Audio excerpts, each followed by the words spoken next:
How's it going, everybody? Welcome to the Backwoods Sports Podcast. And it's a nice time to be on here because we're finally having our big breakthrough interview, a guy we've been looking to have on for a little bit here. And, like I said, just absolutely wild to have him. We're glad to have him on. We have someone who maybe broke through the mold, someone that should have been, and not to be mean, should have been a clipboard holder, being a ninth-round pick in the NFL draft, but made his way, pursued everything, did everything he could. Big man, certainly a big man, good pocket quarterback, and a Super Bowl winner for one of those teams that really didn't have a shot in the beginning. And we're here welcoming on Big Brad Johnson. How's it going, man? Doing great. Appreciate you guys having me on your show. We'll have a lot of fun here. So appreciate it. For sure. Always. I love the backdrop. Big old Super Bowl. That's good. So, McGee, how you doing over there? And what are you going to welcome on in here with? Hey, Brad. It's Dan. Thanks for joining us today. We know you have a pretty busy schedule. Before we get into everything, can you tell us a little bit about what's going on with you nowadays, besides all those trick shots I'm seeing on Instagram with you? What have you been up to now since retiring, and how's the family and all that? Yeah, I retired in, I think, 2008. And when that happened, my body was done. So it was just time to be done with football. I was age 40, somewhere in there. But I did not want to get into, coaching and all that kind of stuff at the college and professional level. Didn't want to get into broadcasting and those kind of things. So honestly, I really got into just coaching all my kids' sports all the way through middle school, all the way through high school, and all those kind of things. Went to a couple state championships and then involved with a couple charities with Evelyn Foundation and Beyond All Borders up in Asheville, North Carolina. So stay busy, coaching a lot of kids, help a lot of kids on the side, and just kind of stay busy. That's awesome, man. It sounds like you're maybe more busier than ever in the post-NFL career. That's awesome. But we're hopping right over. Sorry, what? No. Doing good. Doing things I like to do. Mickey, what'd you have? Well, yeah, Brad. Before we get into your NFL career, we know a lot about it. If you ask Hollis, I'm a big basketball guy myself. And, I did my research. Even though you were an All-American football star in high school over in Black Mountain, I know you were also All-State for their basketball squad.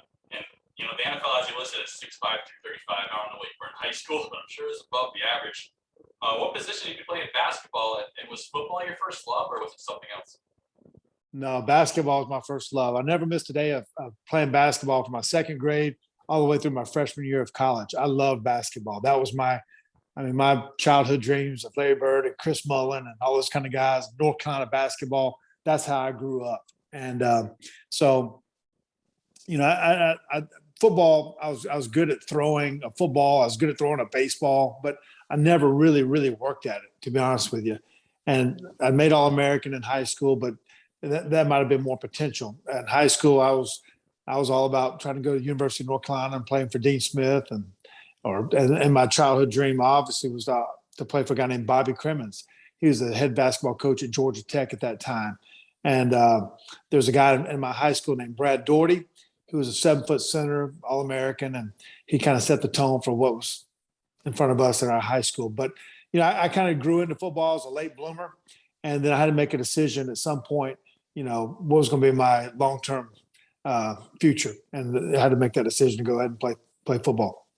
Yeah, and just piggybacking off that, like I said, I'll give you credit. I know you started immediately for the basketball squad. I think your first 11 games or something, you went 11-0 or 12-0 maybe. But then your junior year, you didn't start on the football field for the Seminoles until your junior year. You had about 6 games started. You went 4-2. You threw 67% completion percentage. You threw over 1,100 yards and 5 touchdowns. Very good season. But with that being in your junior year, did you ever have like a feeling of doubt when you were in college, or maybe there wasn't football past college for you, or maybe you regrets not sticking with basketball all the way? Yeah, times are different now. When I was coming through high school, we would ask the head coach at that time, was Bobby Bowden, the football coach. We'd ask, like, hey, can I be redshirted?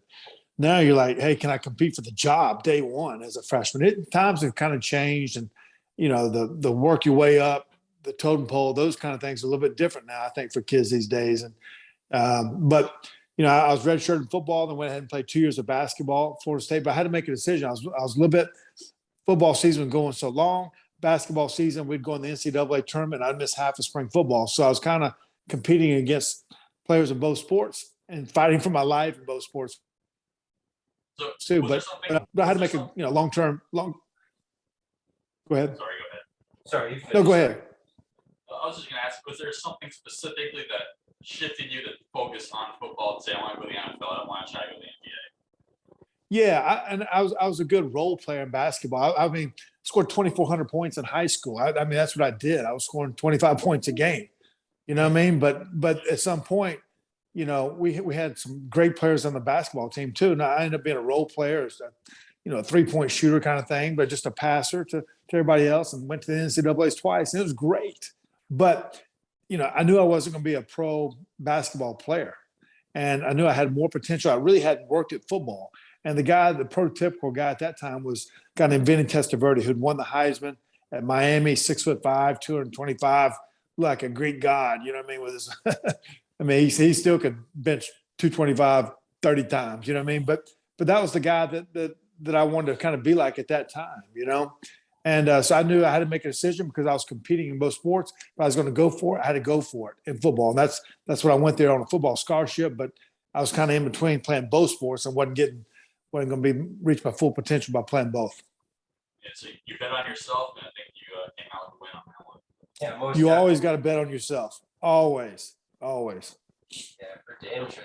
That's just awesome. And looking at it back and seeing, how much you did in both sports and everything, it just, it speaks volumes, and it shows how much, the work ethic, everything you put in.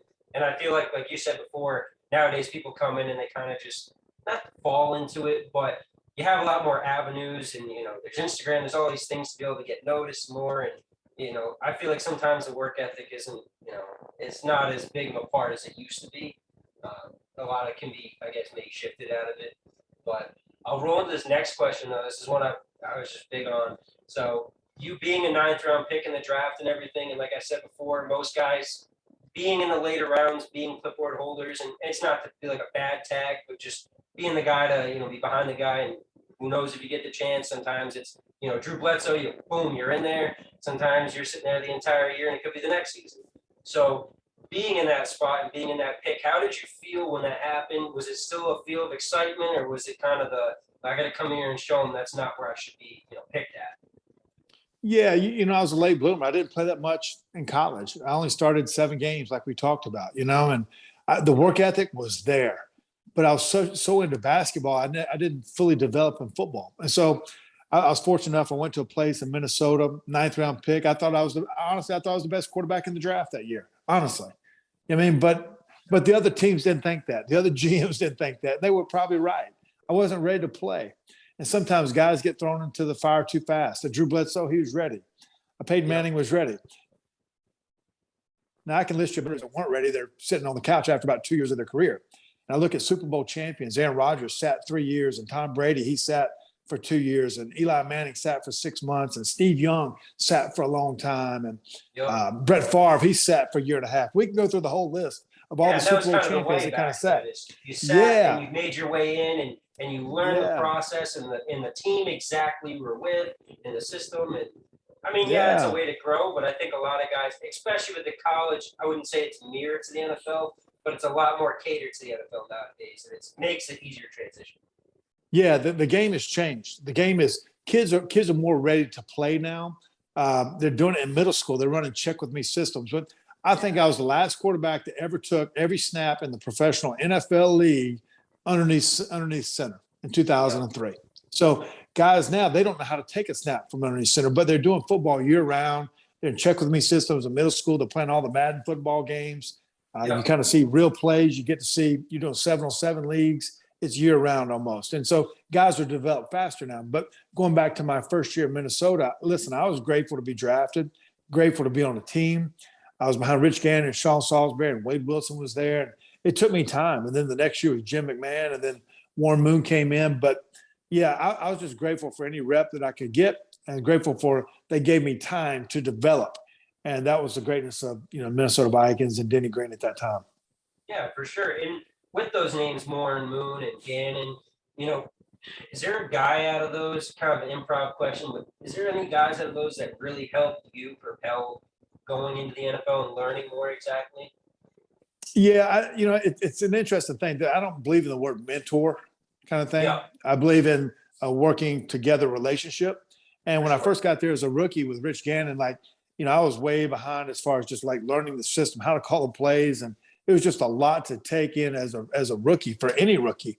And so I remember watching Rich and just like, man, he was a tough guy, always prepared, respected by all his teammates. And then Jim McMahon came in. I was like, man, there's a lot of different ways to skin a cat. He can win ball games in a lot of different ways. He's a great leader in his own way. And then I kind of got developed, but then I actually grew a lot with Warren Moon, just how he handled the huddle, how he handled success with touchdown passes, interceptions, a win, a loss, how he dealt with the media after those different scenarios and those kind of things. So I think Warren Moon kind of rubbed off on me the most at that time of my development. Okay. I was going to say, the only thing, I've watched a lot of old clips and everything, and I guess the one, it shouldn't be the one that I remember him most for, but my dad has this old, cassette tape of the greatest NFL comebacks, and we all know who's number one on that list was Warren Moon on the wrong side of it with the Bills, and Steve Christie with that sweet old kick. But, like you said, even in that game, you noticed his mannerisms and stuff on the sideline. He was never a quarterback, and I resort to like Tom Brady since I'm a big Patriots fan. He's a guy that never gets down. He may get fired up and try and get everyone going, but he's not going to get down and talk in the wrong way, should I say, and get everybody off page. He's always trying to keep you going in the right direction. Yeah, and listen, when you play long enough, you're going to be a part of a lot of great stats, and you're going to be part of a lot of bad stats. It is what it is, and the media, social media part of it. It's really funny the perception people get just by watching TV or interviews. Like, I don't know if you really know who the guy is or who the huddle is that those group of guys are playing with. So it's funny what people want, those kind of things. But man, Warren Moon is a Hall of Famer and great respect and what he was able to accomplish. And I think the way kind of obviously in transition when I took over, he got hurt and I was in a contract year and those kind of things. And just the respect that he had for me and the way he always dealt with things with first class. Those are the kind of things I tried to implement later in my career when things happened, when I'd have a young quarterback or things took place that I didn't like, just kind of deal with adversity. Those kind of the mannerisms kind of rubbed off of me that I try to pass on that Warren Moon gave to me. Definitely. And that's definitely, like I said before, Bledsoe and the whole Brady thing. It's not always, sometimes it's a little rocky of a road when that has to happen and that if injury, what it is, transition. But at least to handle it well in the forefront, especially to the media, that's usually the biggest thing. And at least if you can put the face on and do what you can for the day and get by for the team, it's what's best for the team and best for everyone moving forward. So it definitely makes sense. McGee, what do you have next over here for that 94? Yeah, right. We're going to kick it back to when you were drafted. You stepped on the field for the first time in 94 for the Vikings. You weren't on that long. You threw 3 for 3 on the day, but hey, it's 100%. But more importantly, you took your first steps. You took your first snaps on the football field. What did it feel like stepping on the field for the first time? What did it feel like your dreams were accomplished at that moment? I tell people never take a play for granted. And one of my very first snaps I ever took, it was a Monday night game. The game was over 11:45 at night. Warren Moon was the starting quarterback, and I came in for like one play, and I took a knee, the victory play. And people just take that play for granted, but everybody back in my hometown in North Carolina, they watched it. They're like, that's your first play. Like, it's so hard to make it to that level. And I'm talking about taking a victory, taking a kneel down, you know what I mean? And so it's pretty incredible to get that experience, become a pro player. And then completed my first pass, double right, scat right, H angle, drag, and I remember that. I was like, God, it was incredible. And then the one pass that leads on to the next pass, I threw my very first touchdown pass to Chris Carter, change right, base right, 086, F flat, and caught him on a post route. So those first snaps, this first touchdown pass, first completion, first time seeing your uniform in your locker with your name on it, like, man, it's magical. That's what you dream of, and then you kind of live that dream. You kind of get over those, little moments, but then, but those are great memories to have, Sure, definitely. That's one of those things where, as a kid, you probably growing up, like you said, the locker and everything's set up, whatnot. You envision it, and then to see it in front of you, it's like, all right, now I go get it. Yeah, for sure. And then we also dive over here next, though. This is one where we skip it over, I think, to 95 it is. You go over there to the Euro League, and this is one where I just, as a kid, I obviously grew up, I was born in 94, so I never saw you play in it, but I did see the records later on, and I always watched the Euro Leagues in the summer when I was a kid. I loved watching them a ton. And you went over to the Monarchs and really tossed that ball around and led the league, and I'm pretty sure it was completion yardage. So, do you think going over there catered you to come back to the NFL and have a better understanding, or at least a different perspective that you may not have had before? Yeah, up to that point, I really hadn't. I didn't play much in college. At my first 3 or 4 years in the league, I didn't really play much there either, besides practice and training camp reps, and so those kind of things. But that was a league that it kind of went. It started up in the late '80s, then it went away. They came back, and so I was looking for an opportunity to just go play. And it was different. There were only 38 players on the team. 8 foreigners were on the team. One of them had to be on the field at all times. So you played a 10-game season, and I needed to go make plays. I needed to go make mistakes, be a leader of a team, deal with all those things of being, the quarterback. And so you had to go learn a new system, which the greatness of that was I'd already been in Minnesota's system for 3 or 4 years. So it wasn't like I was learning that one, had to go learn another one and come back. It was like I already knew one and then had to go learn this one in London in the World League. So very valuable experience for me. It worked out great for Kurt Warner and John Kidna and Jay Fiedler and some other quarterbacks. It doesn't work out great for everybody, but it was a bold move that I made in my career at that time, and very fortunate that, that league came back out just to give me game reps. Yeah, exactly. And I always say it was like that perfect buffer thing in the summer. And when I watched, I think it was Walter Payton's son was over there in the Admirals, and he was with Kurt Warner at the time. And I mean, just watching it, to me, it was almost silly seeing Kurt Warner playing over there with those people. And I know he wasn't what he is today at the time, but you could tell he was definitely a man among the boys out there. And for all the guys over there that had, the patch on the jersey and stuff to know what team they were on back home, it was pretty cool to see some of them shine and then be able to come back. And even if they're a practice squad, eventually make their way up to that roster and really make a difference. Because I think a lot of people, it does help because they get into that off season. And you said before, nowadays, there's a lot of guys that go through and do, 7-on-7s, that do a bunch of workouts together. But there is nothing like strapping it up and really getting after it like that. And I think that league helped a lot of people out. Yeah, there's no doubt about it. I mean, that league, Kurt was a stud at every level he played at. But, we were kind of young at the time, just needed a chance to play. And, it wasn't your same plays that you're running in the pros now. It was a little bit different environment, but at the end of the day, you're just playing ball. And that was key for all of us.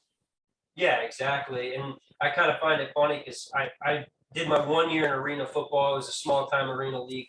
But seeing Kurt Warner and a lot of other guys that have gone through, and then they have Antonio Brown's father, had been a big name in the league as well over there.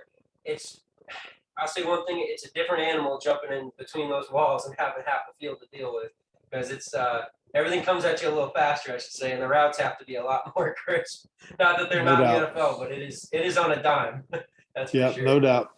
Yeah. And it's great to see you got all those takeaways and experience from that spring or summer Euro League. And meanwhile, you're returning back to Minnesota. And we're kicking it to 96 season opener. You're saying Warren Moon, you replaced him he had an injury. He had an ankle injury around halftime. He also wasn't throwing the best that game. So he got benched and you started the second half. You throw a 31-yard touchdown to Chris Carter for your first NFL touchdown pass. And you finished the half going 6 for 23 with almost 160 yards and the win. How did it feel getting your first NFL touchdown? And then how did it feel topping it off with a win also? It was an incredible 7-day period, to be honest with you. 14-day period. So by that, the last preseason game, I actually had a really good preseason game, but the last preseason game, we played the Saints, and I threw 4 interceptions in a preseason game in the second half. I was 20 for 25 for 230 yards and 4 picks. They all happened in the red zone, and I actually thought I was going to get cut the next day. And they kept me, and then the very first game of the season, Warren Moon, he got hurt. He had high ankle sprains, and so I came in the game. We won the game through a game-winning touchdown we talked about with Chris Carter. And then the very next week I started and then was the NFC Player of the Week and beat the Atlanta Falcons. And that year I led the red zone efficiency in the NFL. And so it went from extreme, almost being cut, and then getting an opportunity, which is so hard to get, and then taking off with it. And it took, obviously one got hurt, and those kind of things, or otherwise you would have never seen me. But it was a wild experience for me, and grateful for that opportunity when it did happen. Yeah, and you said you started the very next game. That was your first NFL start the next week, and that continued the Vikings record at 2-0, which is the first time that's happened in Minnesota Viking history in 9 years at the time. But Warren, he came back healthy, like you said, but he got injured again around week 15. You got called up yet again. You clinched the playoff berth with a 36-yard touchdown to who else but Chris Carter. So what were your emotions like being called up in that situation to clinch the playoffs? And is it safe to say that Chris Carter was your favorite target? Yeah. Yeah, my favorite, yeah. No doubt. My favorite target was the guy that was always open. It seemed like Chris Carter was open a lot. He had great hands and obviously a Hall of Famer. But yeah, you're just thankful for any opportunities you get. And then it's so hard to get a first down. It's so hard to score a touchdown. It's so hard to win a game. And then it's so hard to make the playoffs. Like people just take it for granted sometimes. I mean, there's a lot of great players, a lot of great games. It's a long season. And so, to lead the organization in there was pretty awesome. So, all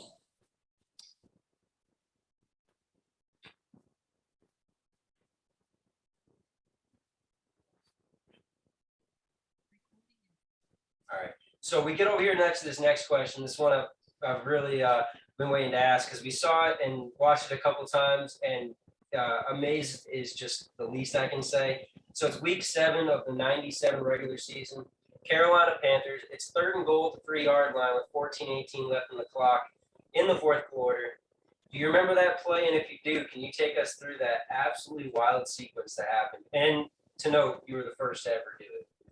Right. It was, touchdown pass, touchdown catch to myself. And basically the play was called dot left spear rip Dallas. And it was a stick flat by the tight end with the guy in the flat. And I dropped back, I looked to my left, and then the ball got batted up and it came back to me. And so a lot of times you're taught to knock the ball down when that happens because it can get intercepted or you lose yardage back. Yeah. I knew at that time we catch it, we're still in field goal range. So I got it. Another thing is you cannot throw 2 forward passes. So the ball came back to me, and I kind of juked a couple guys out and then scored the touchdown. And then it was really wild because we didn't know what really had taken place. I mean, it was a touchdown, it was a pass, it was a catch, it was a completion, it was a score. It was like, what was it? You know what I mean? So after the game, they said it counted. It was the first time it had ever been done. There's 12 points in fantasy football. It won the ESPY for Play of the Year kind of thing. So it's just really cool to be a part of. And so just looking back, that people, that's a great memory to have. It was a key play at the time, but looking back, it was just a cool play that to be the first one to ever do it. Pretty cool. Yeah, exactly. And everyone, when they saw Mariota do it in the playoffs to himself, I think that was against the Chiefs a couple of years back there, like 18 or something. Everyone went wild about it, but they could not remiss to remember and then mention and show as well your touchdown, which I'm going to say right now, Marcus Mariota has the legs to do it. So I think it was a lot more impressive to see you get, especially being behind the line still and everything with the play. You weren't even that close to the goal line and making your way there. That was just such an awesome play to see. So I just love that one. Yeah, with Mariota, he was right at the goal line of the habit. He went through the whole backfield and he ran by. We had to be at least 6-7 guys. Had to go in running back mode and really put shot that up. Yeah, his was easy, no doubt about that. Mine was tough. For sure. But staying in that year '97 with the Vikings, that was arguably your best year with Minnesota before your neck injury that took you out. With 12 games started that year, you helped bring the team to an 8-4 record, which is including a 6-game win streak. You were also on a personal streak of 15 consecutive games, touchdown pass thrown, which is a Vikings team record, and you also went 109 consecutive passes without an interception. Great features there. But looking at that season and comparing it to your '99 season with at the time the Redskins and now the Commanders, you went 10-6 with them in '99. You had over 4,000 yards, over 300 completions, 24 touchdowns, and you had a passer rating of 90. Those were all career highs for you. And that's also, like you said, including 2 NFC Player of the Week awards, one being a 21-0 comeback victory against the Panthers. So between those 2 seasons, which do you think was the best version of you? Well, I had a great year. Felt like every time I played, but I dealt with injuries there at the very end of the year, so I wasn't able to finish the year with a neck injury with the Vikings, and I lost all my hand strength from my elbow down. Like I couldn't pick up, remote control. I had no strength in my hands. So making the comeback that year was, I didn't know if I'd ever be able to play again, to be honest with you, with the neck injury. So, but it was really cool going to Washington. I've been in the system for 7 years in Minnesota. I had to go to a new system with Norv Turner. Love playing for him. Love playing for the Redskins at that time, and they had not been to the playoffs in a long time, so it really kind of got to become my team. The quarterback there and won the division. It was just a fun time. And even though I think we won our first playoff game against Detroit, which was pretty cool, and got beat by Tampa later on. But it was just a fun time for all of us as players, no-name players, and for me as a quarterback to take over a team like that. So the numbers are a little bit different now. The rules have kind of changed. The guys are throwing for a lot more yards and those kind of things. But it hit the 4,000 mark at that time was pretty cool. Yeah, 4,000 at that time was a hell of a lot more yards than what most guys are doing. Like that was a real club to be in at that time. Now it just seems like some guys are hitting 4,000 and I always say it this way: some of your worst teams sometimes are the ones that are just because they're always behind or passing all the time. So you have the yardage there, but it's not the same production, I guess is how I put it. They are, and that's great that you say that. Like a guy that never gets credit to me, and he's Hall of Fame players, Troy Aikman. Like Troy is incredible quarterback. But he didn't throw for as much yards as people want. He'd go 20 for 24 for one touchdown and 180 yards. But then a lot of times he didn't get the easy touchdowns or easy yards or a lot of yards because they were winning or they didn't get the easy touchdowns because Emmitt Smith got the red zone touchdowns. So numbers can be kind of fooled around in a lot of different ways. But now it's kind of crazy with you see high school kids throwing for 4,000 yards and quarterbacks now in the NFL throwing for 5,000. It's crazy the numbers are, but it's fun to watch the evolution of quarterback play. I think it's gotten much better, and obviously systems have too. Yeah, for sure. That's definite. Yeah, and speaking from jumping from team to team and going into your free agency decisions and stuff like that, before rejoining your old assistant coach Tony Dungy in Tampa Bay in 2001, you reportedly almost joined your previous offensive coordinator Brian Billick in Baltimore. How much of an effect did your coaching staff have on your free agency decisions? Yeah, I've been with Brian Billick for 7 years in Minnesota, and great friendship, great respect. And then actually when I got traded to Washington, I was hoping to get traded to Baltimore, and it just didn't happen. So I became a free agent, and it was looking like I was going to go to Baltimore, but two things happened, to be honest with you. One, the contract was more secure in Tampa. And so that was a better feeling for me in my situation at that time.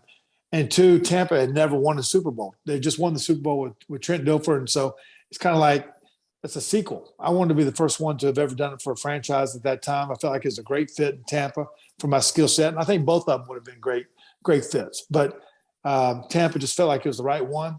Going back to Florida, Tony Dungy, I was with him for 3 years in Minnesota. So there's a lot of great respect with him.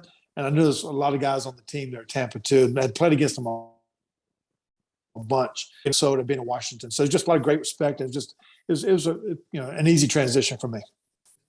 Yeah, they definitely, I say they definitely changed the game with that Tampa too, and rolling that out, and really, I just say changing the game on the defensive side and how they did that all. But a part two to that also, talking a little about Baltimore, and you said Trent Dilfer and his Super Bowl win. Now, do you think it's never to be, mean to a quarterback or any person in a game? I always viewed Trent Dilfer more or less as a game manager. I kind of always tagged, we'll say, Peyton Manning in his last year when he just didn't have the same arm strength and everything. You kind of had to manage what you did, ran the ball when you could, made the throws here and there to, dice up defenses still. Do you think you could have stepped into Baltimore that next year, though, if you did do so? And repeat as well with them? You don't know. I mean, listen, a lot of great quarterbacks. Great quarterbacks that never get to that game. It's hard to get to that game. And it's hard to win that game when you get to that game. And a lot of different ways to do it. I mean, Bob Greasy had 1 year where he only played 2 games and won a Super Bowl.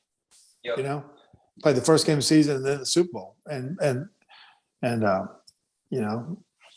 Doug Wiggins played 5 games, and Joe Theismann played 7 games in a breakout year. And Jeff Hostetler played 5 games. So, I mean, it's hard to be the quarterback like what Trent did the whole season and what I did the whole season. And it's really hard to get there. And so, rating quarterbacks, how good were you? Were you the best or the worst? Like, dude, if you're an NFL quarterback, you're probably pretty legit. If you win a Super Bowl, it just doesn't happen. And so, I felt like I had to make the right choice for me at my time of my career. Financially, I felt like it was a more secure contract, and I just felt like the best fit for me in the end was going to be in Tampa. Definitely. And I mean, hey, looking back on it, it was easily the best choice because you guys made it and you did as low as you could and everything, getting that Super Bowl win. And like I always say, it's never to be mean or nothing, but those old creamsicle uniforms back in those 90s, I mean, a lot of people want to forget about those because of how bad a lot of those years were. But you came up in there in 2002, and I got to ask, a lot of teams talk about the field going in. And I know nowadays a lot of guys are, with the media and everything, it's more hyped up and we have all these stars, whatnot. But how did you feel? I mean, you guys had Warren Sapp, you had all the guys. I'm pretty sure Keyshawn was on that team as well. I mean, you really had a team that was ready to go. And was there that feel in OTAs and going into the season that you really had something special there? Or did it really come about, going through OTAs and through into the season? Yeah, when you win a championship, there's probably a lot of great players, a lot of great coaches, Yeah. And just from our coaches' standpoint, we had Jay Gruden on there who went on to be a head coach. You had Rod Marinelli, who was a head coach. Mike Tomlin, who went and won a Super Bowl, was a head coach. Raheem Morris was a head coach. Rich Versace was a head coach. These were the assistants at the time. Kyle Shanahan. Shout out. He is awesome. Yeah. So all these great coaches. And then we had Hall of Fame players and John Lynch and Derek Brooks and Warren Sapp, and hopefully Rondé Barber and Simeon Rice make it. But the team was loaded in a lot of different ways. A lot of game changers on that defense. Yeah, but offensively, we had a lot of great players too. And John Gruden made a lot of moves in free agency. You kind of saw it with Tom Brady last year. They made 10 moves in free agency.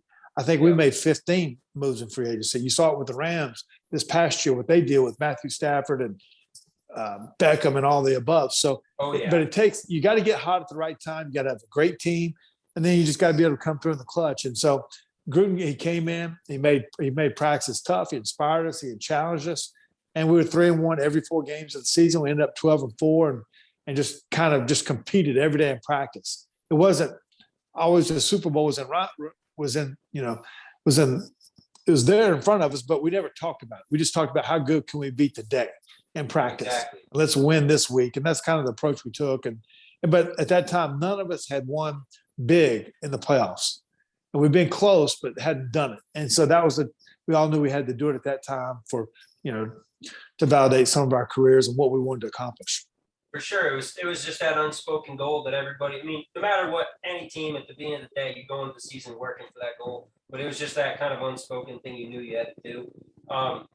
And piggybacking off of that as well, I mean, you said it yourself, the coach pushed you, Gruden was on top of you guys making sure. And there's always reports, and being up here in New England, everybody always talks about big bad Belichick and, how bad he is and mean. And, if you want to have fun, you go somewhere else. Well, to me, it seems like the winning formula, you got to be kind of an ass. And you got to really push your players, and you got to, shove them in the mud, do what you got to do, teach them the lessons to make sure that they know what it is going forward and how hard of a road and how much you got to push through. So how was it with John Gruden there? And, do you think obviously I think he prepared you guys well enough, but did you like in everything the style of coaching and how he went about it? Yeah, there's a lot of different ways to approach it as a head coach. Sometimes you have a CEO coach. Sometimes you have a defensive head coach and helps on the defensive side more than you have. And John Gruden's obviously an offensive-minded coach. So, but I think he was a great, we made a bunch of moves in free agency now, bringing in Ken Dilger and Ricky Dudley and Joe Jaravicius and Keenan McCardell and Robin Oben and Kerry Jenkins and Michael Pittman. I mean, we brought in a bunch of players that were kind of all role players, all veteran kind of guys that was the right fit. So it was the right timing for us in our career, for all of us to play with each other and with Gruden. Love playing for Gruden for me because he's an offensive head coach. Spend most of my time with him. He did meetings, he did the installation, he did the walkthroughs. He wasn't a guy that just hear the plays and go work on the game plan in a different office. And a lot of times you do find that. But with him, you were with him all day long. You agreed or disagreed on the Yeah. plays that you were going to run that week. And I love playing for him. It's a fun time. It's very impactful in my career. For sure. And being a guy that's all hands in like that and isn't delegating, I think as a player, you probably understand, like, he wants it as bad as we want it. It's not, without delegating stuff around, he's that invested. And it's always good to see. And I guess I'd say it's easier to play for a coach and or any system like that where they're that involved in wanting to win. Yeah, and it's good to have someone like that you can put your trust in, and that they're there for you, and they know what they're doing. So it's always good to have someone to rely on like that. And sticking with your Super Bowl winning season, was there anything that we know the talent was there with the team, but was there anything maybe off the field that helped you guys click? Because we see a lot of team chemistry, we see guys hanging out on the field, getting dinner, or going to events, and doing Bible studies and stuff like that. Was there an off the field chemistry that helped you guys click even more than just the natural talent? And if so, do you think that's essential to winning Super Bowl? Yeah, I mean, a lot of guys go out to dinners and those kind of things, but the other part, we also had families too. So it's not like your college buddies going out on Mondays and Friday nights as much as back in the day. But I just remember guys that love football, competed on Sundays. It meant something to them. Have gone on being successful people after their careers have been over. Smart guys. I mean, you get a John Lynch now, he's a general manager, of the 49ers and those kind of things. You see a lot of those guys now, they become on TV doing talk shows and those things. So it's pretty neat to be with those. You want to be with those kind of guys that love what they do and want to be great at what they do. And we all came together to do it. Great story it was. Yeah, definitely. John Lynch, one of those guys where I wish my Patriots went and picked him up in that last free agency stint. He stuck around a little bit. It was nice seeing him fly around preseason, but you could tell it might have not been that long. Yeah, he was done at that time, so he would tell you the same thing. That's for sure. He'd already made enough tackles. Yeah. So far at that point in your career, you've had a pretty good and successful journey, and then kind of more towards the tail end of your career, you did make a return to Minnesota in 2005, but the Vikings, they were not your first choice in free agency. Can you talk us through those two teams that or more that you wanted to go to, and kind of your thought process of why they chose some other guys over you, or kind of what you were feeling in that whole situation before returning? Yeah, there were 3 or 4 teams I was looking at in free agency. I went to Miami. I threw for Nick Saban. That time I went to Seattle. They had Matt Hasselbeck as a starter. I went to I think Chicago. It was Minnesota. I think those were the schools. And maybe Detroit was in there too. I can't remember. But at that time in my career, I was hitting 38 years old. I wasn't going to be the starter at that point. And so I'm like, where can I go? Where can I be comfortable? I knew the head coach and Mike Tice. We'd actually played together. Dante Culpepper was the starter. And I knew the system. It wasn't like I had to go learn a whole new system all over again. And those things are hard to do. I knew the city of Minnesota, Minneapolis and those kind of things, just how to get around. So at that time we had my wife, Nikki, and I, we had 2 boys, and like, what's the most comfortable situation and what's a good team that I could be a part of in case I needed to play. And so I went in there as the backup, and that was kind of my role at that time. And then eventually Dante Culpepper, he got hurt, and then I ended up taking over. So it was a smooth transition from all of those from that decision making. At that point in your career, a lot of guys do the same thing, they focus on family. What's best for my current situation? I already got the bag, I got paid, I got my Super Bowl. Just focus on setting up the future for my family and stuff like that. So that's great to see that you were in the same boat. It's hard when you move. It's hard for guys. Like, you just see, transactions like, okay, he's going here, he's going. Well, it's hard. You have a house, you got to sell your house, you got to go find a new place to live, you got to get, what's your transportation, get your kids in school, learn a new playbook, learn new guys in the organization. It's harder than people think just to pick up and leave, especially when you have a family. And those, you got to admire those guys that can do that, and then have the family support that can deal with that can pick up and go. So it's part of the business, and everyone has to deal with it, but it's a lot harder than people think sometimes. I was going to ask you too a little pop-up question here. How did it feel being able to, when you came back to Minnesota, be able to maybe, I forget the exact play name, I did see it the other day, but pop over that first touchdown over the top to Randy Moss. That's, him being a Hall of Famer and having such a storied career, basically from the jump. Yeah, I did. I was part of some unique plays. Obviously, I threw the first touchdown pass and catch to myself. I threw the 100th touchdown pass to Chris Carter and Tim Brown. Threw one sack, his first touchdown pass, but also threw Randy Moss's first touchdown pass too, which is Hall of Fame, one of the best D-ball threats ever in the history of the game. And the play was his first two touchdowns were change right, base right, change right, speed right bomb. His next play was train right, jet right, 748 wide shallow. And but Randy was a great competitor. We'd all seen that when he was at University of Marshall. All the highlights. He's a Fred Biletnikoff Award winner, and he's 6'4", can run like a deer.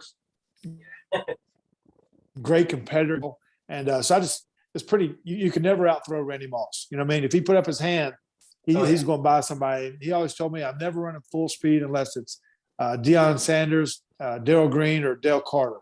Other than that, I'm setting them up and just throw it as far as you can."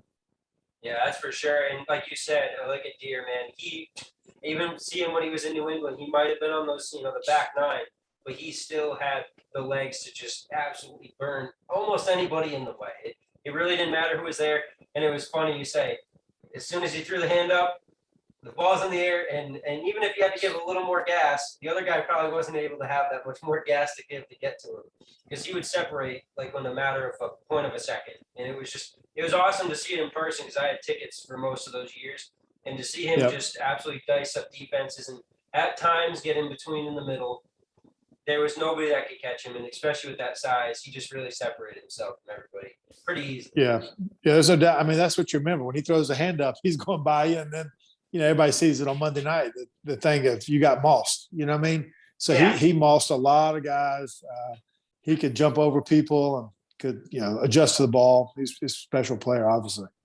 Oh, definitely, yeah. And like I said, right from the jump, I mean, that first touchdown and rolling through, he just made a lot of defenders look pretty silly. Jumping, and especially there's one I always refer to with the Patriots back against the Dolphins down in Miami, where he had three guys on him, turns around and just uses his elbow basically to catch the ball and reel it in. And it's like, sometimes it doesn't matter how hard you try, it's Randy Moss on the other end of that ball. So no doubt. And we know talent runs in the bloodline. We saw your son just transfer to Texas A&M. Can you tell us about how he's progressed and his play style? And do you think it's different or similar to how you play? Yeah, I actually have two boys that are Texas A&M.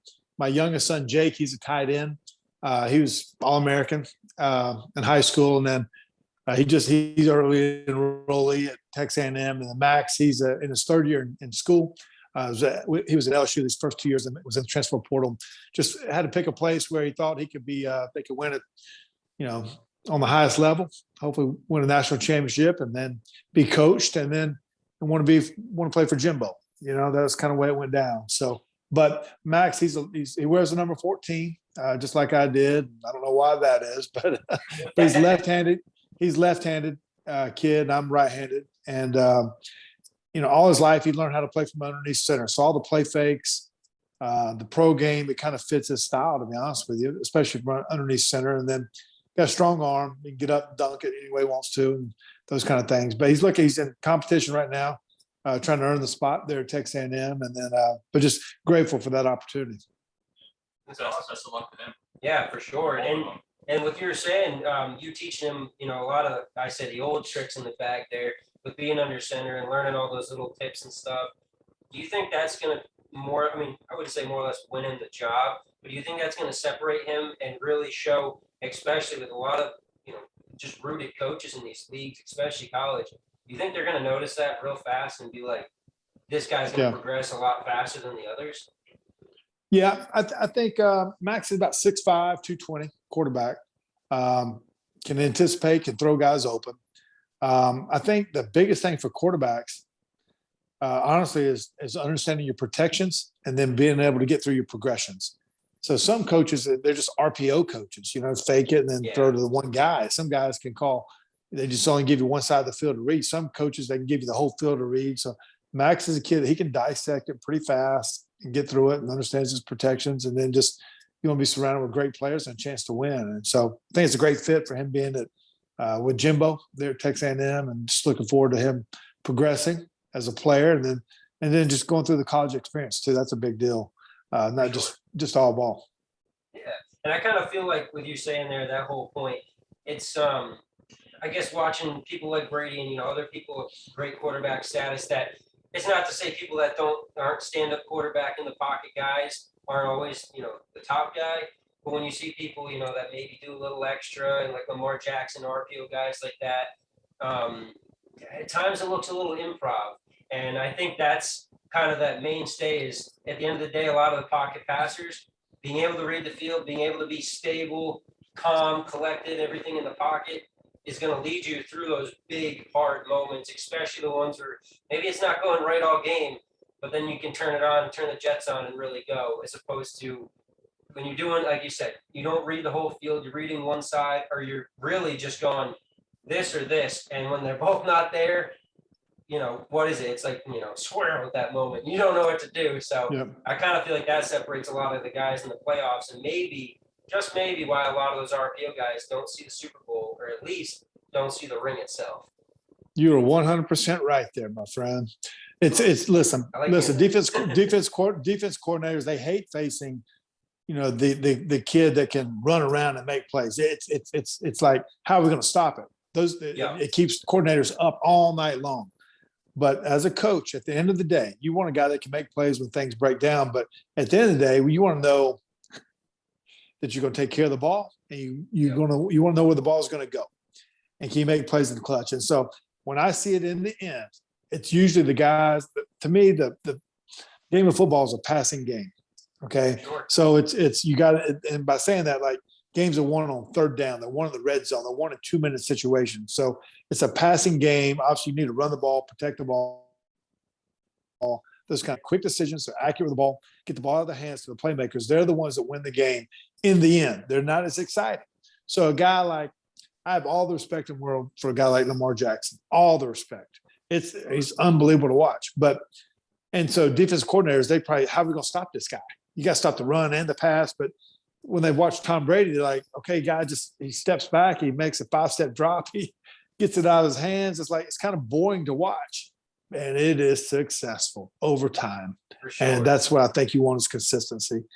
For me, and I'm biased because I'm a pocket guy and just watching those guys. But in the end, I think it's the guys that can pass the ball and make great decision makers, that are great decision makers. For sure. And that's, kicking it to the Patriots side of it. That's where I feel like, it's not that I wanted to put a knock on them from the day they signed it, but when the Patriots went through their process, Brady going down to Tampa, and they brought in Cam Newton, I think that was the first thing that I noticed, really being able to see Cam Newton up front in front of me instead of being on the Panthers where he was. You could just tell the progressions of him going through what he was just nowhere near as clear as Brady. And it was kind of one of those things where Brady could boom, boom, out, and like you said, it's boring, but it's what's consistent at the end of the day, and it's what gets them to where they were going every single season. And most of the seasons, I'll say that, and you best probably, most of the seasons that they were doing their best, it probably looked the most boring on offense because it was Wes Welker, it was Troy Brown, David Patton, Edelman, whatever guy he made shift to do the guy or be the job and be the safety blanket, that was the guy that was really that crucial to them winning, for sure. No doubt. No doubt. Just to wrap it up, Brad, we know you talked a little bit about your family life and post-retirement, but we want to give you an opportunity to speak on any hobbies you got going on or any charities that you want to speak on behalf of. Yeah. I'm involved with 2 charities. They're both in Asheville, North Carolina. One's the Evelyn Foundation, and the other is Beyond All Borders. And I've been with these for over 20 years now, and it's about helping others that need help. There's not a lot of red tape.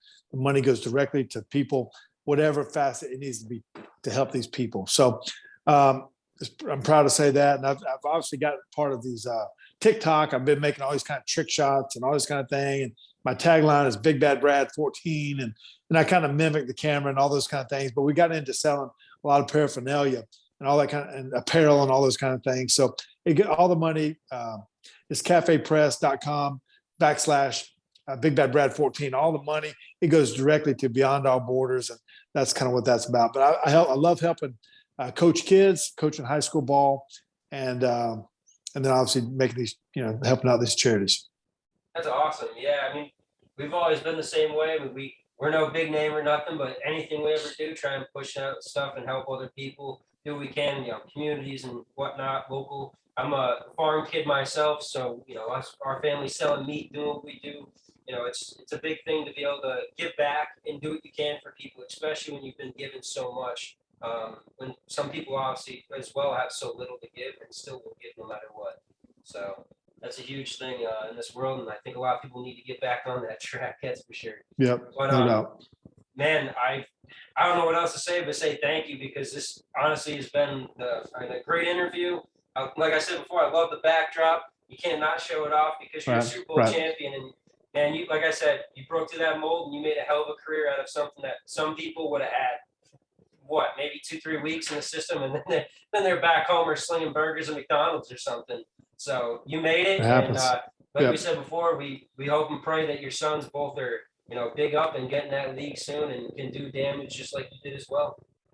Yep, I appreciate it, guys. Thank y'all for reaching out. Enjoyed being on your show. Thank you. Yeah, for sure. Thank you so much. You have a great day. Everybody, All right, man. take See you it guys. easy. That's the show Very for good. y'all. Have a good one. See you guys. Thank you.